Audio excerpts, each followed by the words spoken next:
Indonesia itu negara kepulauan terbesar di dunia. Kita punya lebih dari 17.000 pulau, dan laut menjadi jalan utama kita. Tapi, pada tahun 2020 sampai 2024, KNKT berhasil menginvestigasi kecelakaan pelayaran yang menelan sampai 584 jiwa.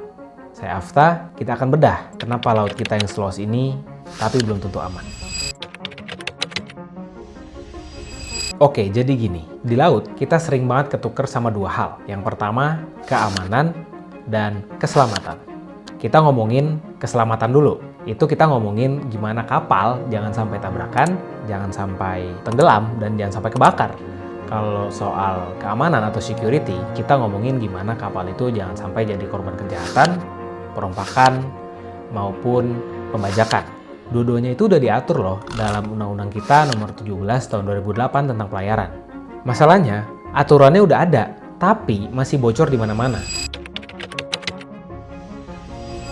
Masalah satu, keselamatan. Pada periode 2020 sampai 2024 aja, KNKT itu berhasil menginvestigasi sampai 58 kejadian kecelakaan. Dan paling banyak itu kapal kebakar dan kapal tenggelam. Dan penyebab utamanya itu bukan misteri loh. KNKT bilang 90% kejadian kecelakaan itu disebabkan karena kesalahan manusia atau human factor, bukan karena kejadian cuaca ekstrim. Contoh paling nyata itu kejadian KMP Tunu Pratama Jaya. Itu kapalnya tenggelam di Selat Bali pada 2 Juli tahun 2025. Muatannya bahkan disebutkan sampai 3 kali dari kapasitas kapal itu. Kejadian ini menelan sampai 19 korban jiwa dan beberapa diantaranya masih belum ditemukan. Masalah 2, keamanan. Selat Singapura yang juga menjadi jalur tersibuk di dunia, itu juga memiliki titik rawan loh. Sepanjang 2024, tercatat sebanyak 107 insiden di Asia.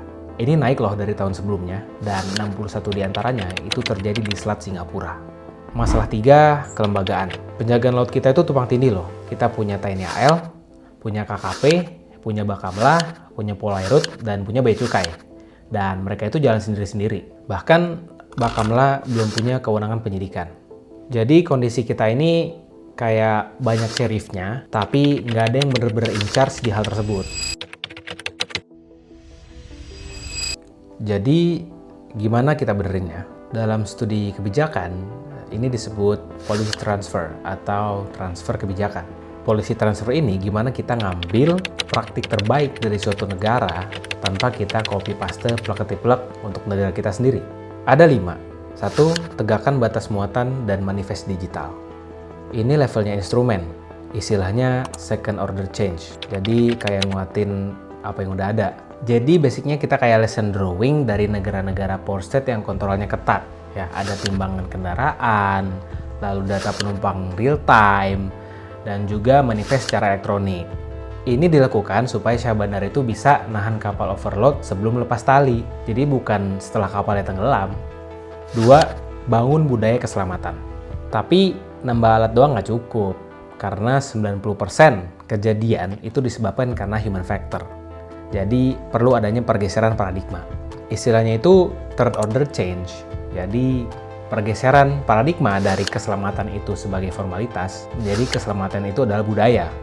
Bentuk keselamatan ini bisa seperti sertifikasi nahkoda, drill rutin, dan juga larangan berlayar pada saat cuaca lagi ekstrim. 3. Adopsi standar internasional secara kontekstual. Indonesia itu sebetulnya udah meratifikasi standar IMO kayak SOLAS. Tapi jangan copy paste mentah-mentah. Kita lakukan yang namanya hibridisasi, yaitu menyesuaikan dengan konteks kebutuhan lokal seperti kapal kayu, lalu rute terpencil, dan juga pelayaran rakyat. 4. Satu komando penjaga laut. Banyak negara punya satu Coast Guard, dan kita bisa transfer model itu menjadi Indonesia Coast Guard. Kita gabungin Bakamla dan KPLP dengan kewenangan penyidikannya. 5. Perkuat jaringan keamanan regional. Perompakan itu bisa kejadian di mana aja loh. Seperti yang kita bahas tadi, itu sering banget terjadi di selat lintas negara. Kuncinya, policy transfer network. Adanya bentuk perjanjian seperti RECAP menjadikan tempat bagi Indonesia, Singapura, dan Malaysia untuk belajar, saling berbagi, dan juga patroli bersama. Inilah bentuk dari horizontal learning antar negara kawasan. Intinya satu, laut bukan cuma jalan, tapi juga nyawa. Dan transfer kebijakan yang terbaik adalah bukan yang paling banyak nyontek kebijakan orang lain, tetapi bagaimana mengimplementasikan sesuai dengan kondisi kita masing-masing. Kita harus mulai menganggap bahwa keselamatan dan keamanan pelayaran itu adalah investasi jangka panjang, bukan beban ataupun biaya. Negara maritim yang sejati bukan seberapa luas wilayah lautan negara tersebut, tetapi bagaimana negara tersebut mampu untuk menjaganya. Saya Afta, nantikan pembahasan kebijakan berikutnya.